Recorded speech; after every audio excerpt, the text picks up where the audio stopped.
This is FNGR, and the day is August 24th, 2015. In this year of our Lord, we're talking about the top 10 edgiest edgelords in the Brony fandom. Before we get going, I'm responding to Josh Scorcher, who said I literally have nothing better to do with my time than shit talk him. So rest assured, Josh, you will not be mentioned in this video.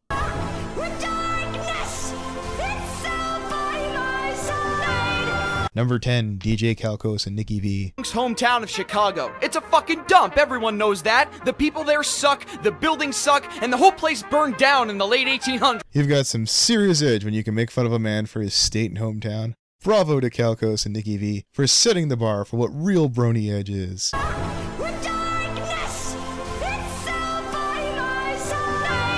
Number 9, Aeon of Dreams. Let's see, a video about Fluttershy and demon worship. Demon, if you must attribute morality to it, is actually morally gray by most interpretations. They're not actually bound by particular morality per se. If you must attribute, say, malevolence with evil, then we have a different name for that kind of entity. That's called a devil. Now, are ponies witches or magicians? They're straight up trying to shoehorn Aleister Crowley in MLP. This is something which, unless I'm mistaken, is usually done alone rather than with the power of friendship. Examining it on a level of masculine and feminine divinity, it should be understood that the question of divinity of certain characters has been something of an up-in-the-air discussion that can go either way in a lot of cases. Alicorns seem to have jobs and the same reverence as gods, at least on concept. You gotta be super edgy to dream this stuff up.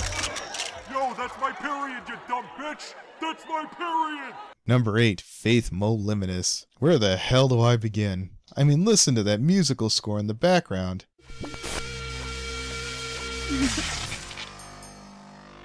And then here's having your OC in the corner with a Kalashnikov, the preferred assault rifle of terrorism, not to mention making someone you don't agree with George W. Bush. A lady said something on the internet, and the internet collectively tried to beat her up for it. Which is just wrong in every single conceivable way. Take a bow, Mr. Moliminous. That's some serious edge.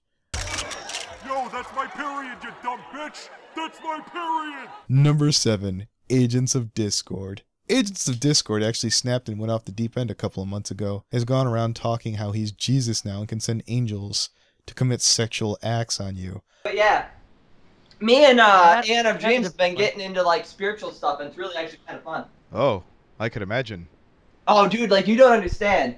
Like he totally told me you raised his power level. I did? I wish I was making this stuff up, but there are people out there who can back me up, and hopefully they do in the comments. Number 6, Mr. Cake Dragon Man. Alright. I'm the most depressing person in the entire world. So, Rooster Teeth. I know you're all in mourning and all of that, but, I want to talk to you about C students. Oh, okay. You guys are still mourning right now. I understand, but I'm just gonna leave my resume right on top of the casket. So, yeah. Okay, bye. Need I say more? Ow, Cliffy! Don't not hit me. Can you kiss my boo-boo? No, go away. I clearly don't like you. Number 5, Storm Analysis. Whether it's screaming logical fallacy in a call or turning around and going, "Help, I'm being bullied and I'm 14," to his whole kidnapping guests on his channel, Storm Analysis is one of the OG edgelords of the Brony Analysis fandom. Number 4, Puzzle Piece. Okay, get this. This man, and I quote, made a Brony room to protect people from evildoers in the Brony III. Where the fuck do I begin with this one? Let's take a random sample. She's on a lot of the time. I see her on Skype. She's online. She has a cell phone. Her parents are clearly feeding her, giving her a place to stay and live. I don't think it's as abusive as everyone is claiming it to be, and I think it's wrong to keep giving her the money like everybody is. Again, the video that's asking for donations is produced in a way to frame it as if Keyframe's life hangs on the balance. And really, I just don't buy this. Her parents are still supporting her and clearly love her.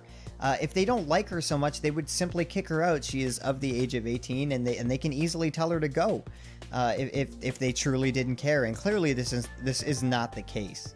Another issue I have is Keyframe attended BabsCon this year, and her living situation has apparently been really bad for 10 years. Now, If her situation is so bad and so awful and so terrible, why in God's name? Who gave her the money to go to BabsCon? And in that case, if it was her parents, which I'm assuming it's her parents, or maybe she earned it on her own, either way, she should have took that money and stocked it away if she really wanted to get out that bad. This is back a couple of months ago when everyone, including Jerry Pete of all people, banded together to help out Keyframe Productions. What did Sheldon do? He made a video on why she didn't deserve the money. That's almost as bad as when he gave that FNGR guy a co-host spot. Seriously. Jerry Pete. Holy shit, where do I begin with this one? Learn something when they start coming across fanfiction and wonder why Equestria's favorite mother is so thoroughly abused. Because anti-bronies aren't a thing. Anti-bronies, like the elusive social justice warrior, are a straw man that sad people use in order to feel good about themselves. Across the internet itself, that charity spite is actually a term, and that makes me die a little inside. I called out Tommy for being an awful critic with too much of a habit for nitpicking and flavorful meaningless buzzwords about a year ago, and nobody listened to me. It seems nowadays people are coming along to my line of thinking. This one pretty much speaks for itself.